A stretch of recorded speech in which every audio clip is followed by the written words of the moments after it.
Well, hi everyone, this is Wilson, and today I want to play a game of DungeonQuest. I'm going to start right in. I think you guys know about the game. The funny thing about this this game for me in my particular circumstances is that this is the revised edition, and I've enjoyed it a few times, but I had come to the conclusion that I wanted to trade it or to sell it. But, sorry, just moving the daytime tracker back up there, you guys can't see that. But then when I was preparing it for trade and sort of going and recounting, making sure everything's in place, I sort of started to feel, you know what, I'm going to play it. And it hasn't left my table since, so I've been playing this for like 5 days.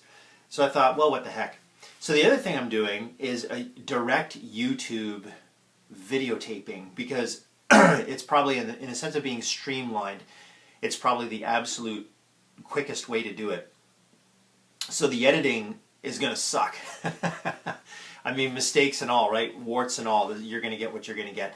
The other thing too is that I realize how much of the board we can see and how much we can't.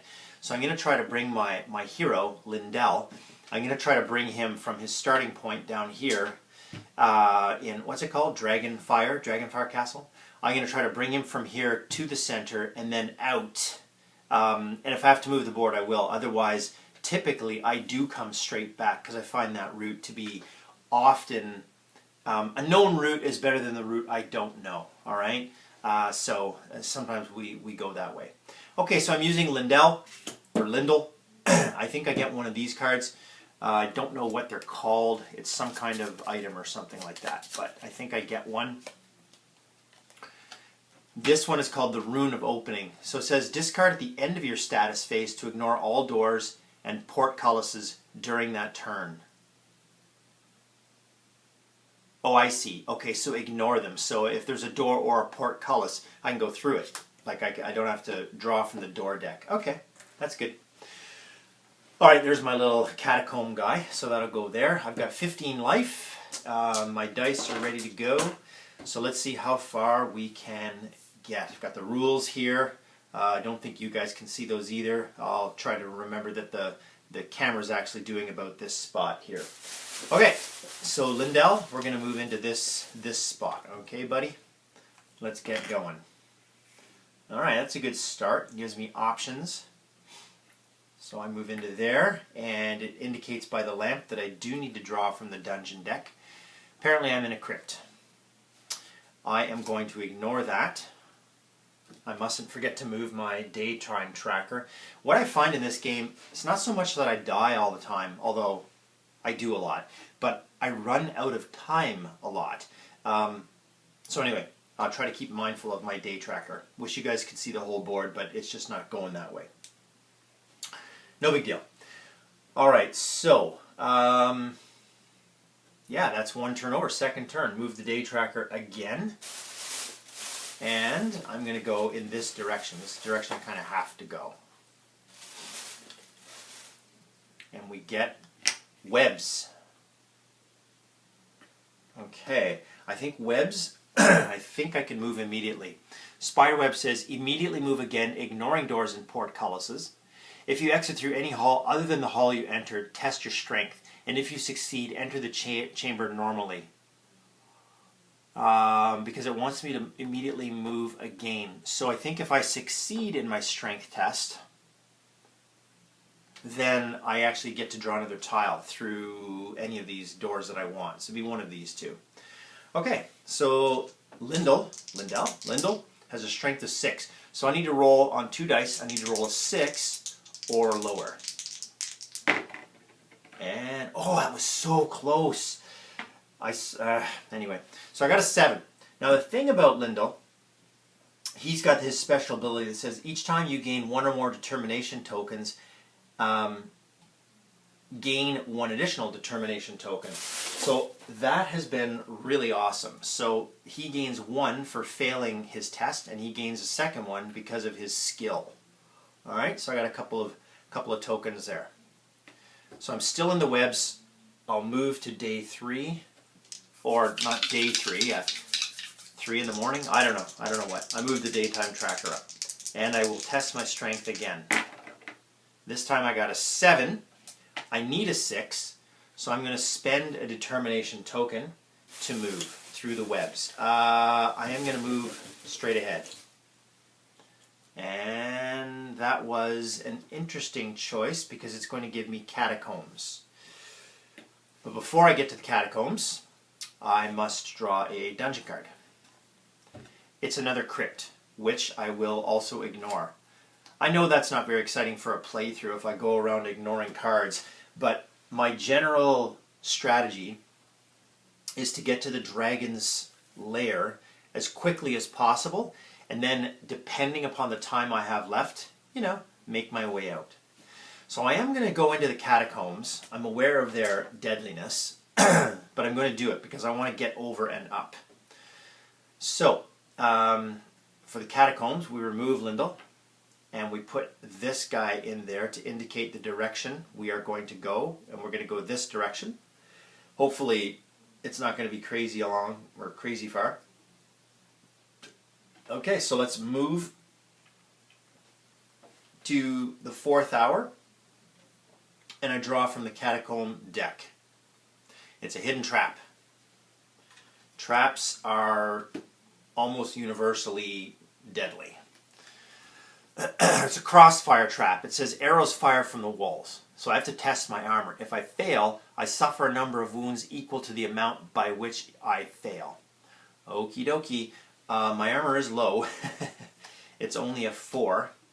So I don't know what the chances of this are, but let's see what we can do. I got a 4. Look at that. Okay, that's a 4. That's good. So I succeeded in the crossfire trap. Holy cow, it didn't get me. All right. Oh, that's very exciting for me. Okay, so that was 1. I need to keep my Catacombs cards out here because ultimately I need to count these up for movement, right? Okay, I moved the day tracker. Even though I'm in the Catacombs and I have lost track of all sense of time, I have to move on. Okay, this has an exit. So I found a way out. I may immediately exit the Catacombs. So I move my Catacombs marker 1, 2 spaces because I have 1, 2 cards. I'll put those at the bottom of the Catacomb deck. And then you get to turn it, I think it's, well, what is it? Turn it right or left, I think, any direction you want. So I'm going to turn it this way. I think you have to. I don't think there's a choice there. And then you roll a single die, and you move it that many spaces, and then you produce a new dungeon tile. 3 spaces, 1, 2, 3. So, like, wow, if I can get a straight run into the dungeon, hey, let's not count our chickens, right? Okay, so what you do when you're coming out of the Catacombs is you draw another tile, and you get to align it any way you want. So I can aim myself or whatever, but here it is. And it is a good one, a really good one. Okay, let's go like that. Let's go like that. Okay, so take my Catacomb guy, put him back over here, and Lindell goes on this spot. Now, I did come up in a tile that's favorable, but at the same time, I still need to draw from the dungeon deck. I got the shuffle card. Okay, that's a bit annoying. Okay, so, well, let's do it. I mean, heavens knows I could just draw again, but it said shuffle, so let's shuffle. Sorry for the delay, folks. These little cards are tough. Okay, there we go. Alright, dungeon deck. It's another crypt. Alright, well, I do apologize for my lack of enthusiasm searching crypts, but I'm going to say no to it, okay? For those of you that have played this and died and died and died again, you get it. You understand why I'm not searching crypts. Cheers. Okay, let's move the day tracker and let's find ourselves on a straight run to the Dragon Horde. Oh boy, that is a good tile to draw. Okay, so Lindell moves in there. I do need to draw from the dungeon deck, and it's a passage down. So that's a passage going into the catacombs, which in terms of a means of escape could be awesome. Whereas I'm not going to take that passage down right now, I am going to mark the spot with a passage down marker. It looks like a little staircase, right? So there you go. So that goes there. But this room is favorable, absolutely favorable, because I have exits. These two especially, I've got exits in every direction. Even that's a door, so it's potentially a way out. So my chances of getting in and out are actually, I think, really good. Okay. Dungeon deck, that goes there. I'm going to move again. I'm going to hope for a straight run. Move the daytime tracker up. And let's draw it. I promise that if I get into the dragon horde and draw a couple things, I promise I will search crypts on my way out. Okay, I'm going to move into this space here. Huzzah. Okay, so I've moved into this space. I have another excellent room. And I've got a straight run into the horde. So draw a dungeon card. Secret door. I may immediately move to any adjacent space. If the space is unexplored, place a chamber tile as normal. If you encounter a monster, you cannot escape.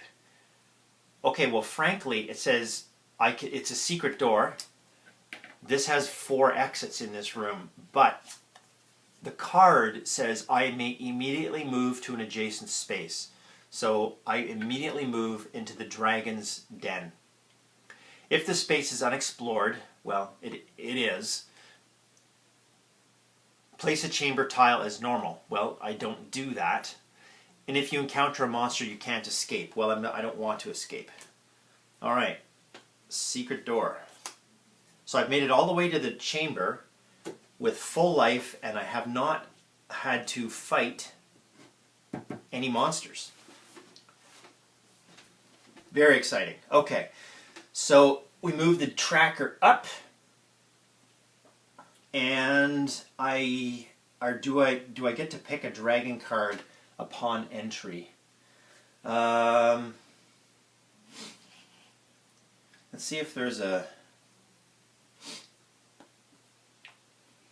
Let's see if there's a treasure chamber stuff here. So each time a player enters the treasure chamber, he draws a dragon card. Each time a player begins his turn in the treasure chamber, he may either move as normal or draw a dungeon card. So I've entered the chamber, so I get to draw a card. And the old guy is sleeping. It says draw 2 treasure cards. Okay, that's good. Treasure deck. 1, 190, it's a gold ring worth 190, so actually not very exciting. And a jeweled chakra worth 350. Okay, not bad, I guess, not bad. Let's move the day timer up, and let's try again. Still sleeping. Draw 2 treasure cards. I will do that. Let's get something good here. Eyes of Avra, 420 gold. Come on. There we go. The Harp of Tranquility, 2,000 gold. It says, while I have this card, I must draw 2 dragon cards each time you draw a dragon card. You may discard this card at the start of any turn. Well, you know what? I am out of here. So let's move the day tracker up. And what? I'm going to move into this room. I'm going to move back where I came from. And I have to draw a dungeon card. Alright. It's a hidden trap. Hidden trap. So let's see what we get in the trap deck this time. A shuffle. Okay. Okay, so I'm shuffling.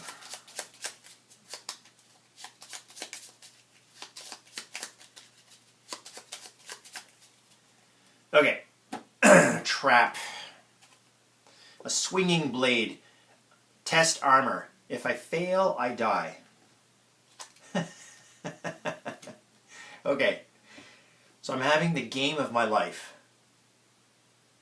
And now I have to test armor at 4. And if I fail, I die.